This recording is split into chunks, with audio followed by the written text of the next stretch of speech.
I got so much motherfucking design on right now. Break it down, bring it back, make it clap. I got 3 old thoughts, new block, where that day. Bitches on my line, and you know. A few moments later. Baik, selamat siang semuanya. Perkenalkan, nama saya Lucia Gita Tania. Saya berasal dari kelas A sore, Prodi Pendidikan Matematika, semester 1. Adapun tujuan saya membuat video ini sebagai pemenuhan tugas mata kuliah Pendidikan Kewarganegaraan dengan dosen pengampu Pak Ilham Azwar, Magister Pendidikan. Di sini saya akan menjelaskan bab 3 yang berjudul Bagaimana Urgensi Integrasi Nasional sebagai salah satu parameter persatuan dan kesatuan bangsa. Nah, sebelum kita memasuki ke materinya, di sini saya akan mengajak di mana di dalam materi tersebut diajak untuk menggali lebih dalam lagi apa sih pembangunan argumentasi serta mendeskripsikan kembali esensi dan urgensi integrasi nasional baik secara tulisan maupun lisan. Materi yang pertama yaitu menelusuri konsep dan urgensi integrasi nasional, yang dimana ada makna integrasi nasional. Pengertian integrasi nasional dapat diartikan dengan 2 istilah, yaitu istilah dengan etimologi dan secara terminologi. Adapun arti yang secara etimologi yaitu integrasi nasional terdiri atas 2 kata, yaitu integrasi dan nasional.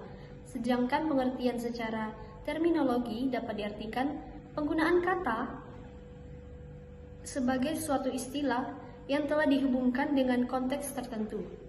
Integrasi nasional juga dikemukakan oleh beberapa pakar ilmuwan, salah satunya yaitu Ramian Surbakti pada tahun 2010 yang mengartikan bahwa integrasi nasional tersebut yaitu proses penyatuan berbagai kelompok sosial budaya dan satu kesatuan wilayah dan dalam suatu identitas nasional.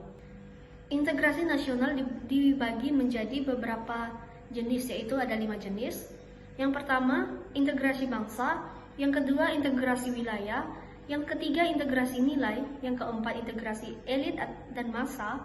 Yang kelima, integrasi tingkah laku atau perilaku integratif.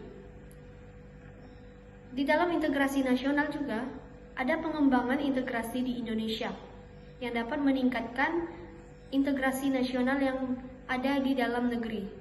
Adapun beberapa faktor yang dapat mempengaruhi perkembangan tingkat integrasi di suatu negara adalah: 1. Adanya ancaman dari luar. Yang kedua, gaya politik kepemimpinan. Yang ketiga, kekuatan lembaga-lembaga politik. Yang keempat, ideologi nasional. Dan yang kelima, kesempatan pembangunan ekonomi.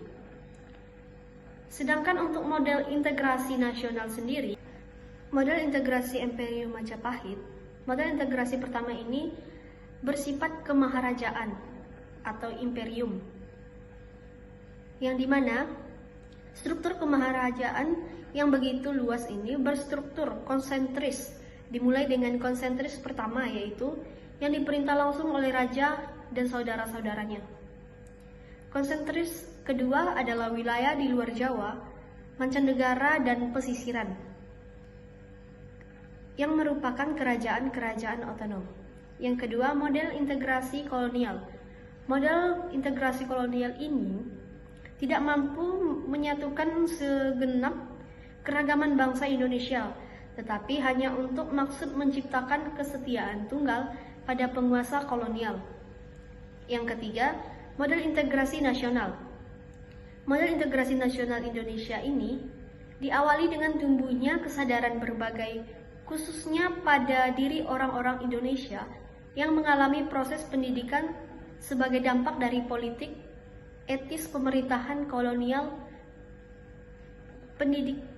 Belanda.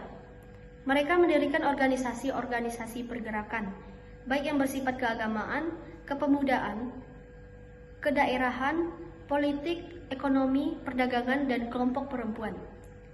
Poin yang terakhir dari integrasi nasional ini adalah membangun argumen tentang dinamika dan tantangan integrasi nasional.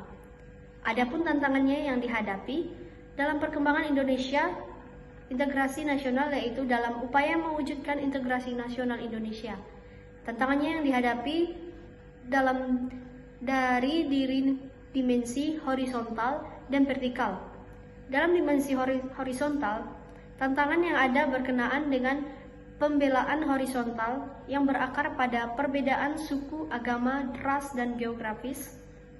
Sedangkan dalam dimensi vertikal, tantangan yang ada adalah berupa celah perbedaan antara elit dan massa, di mana latar belakang pendidikan keadaan menyebabkan kaum elit berbeda dari massa yang cenderung berpandangan tradisional.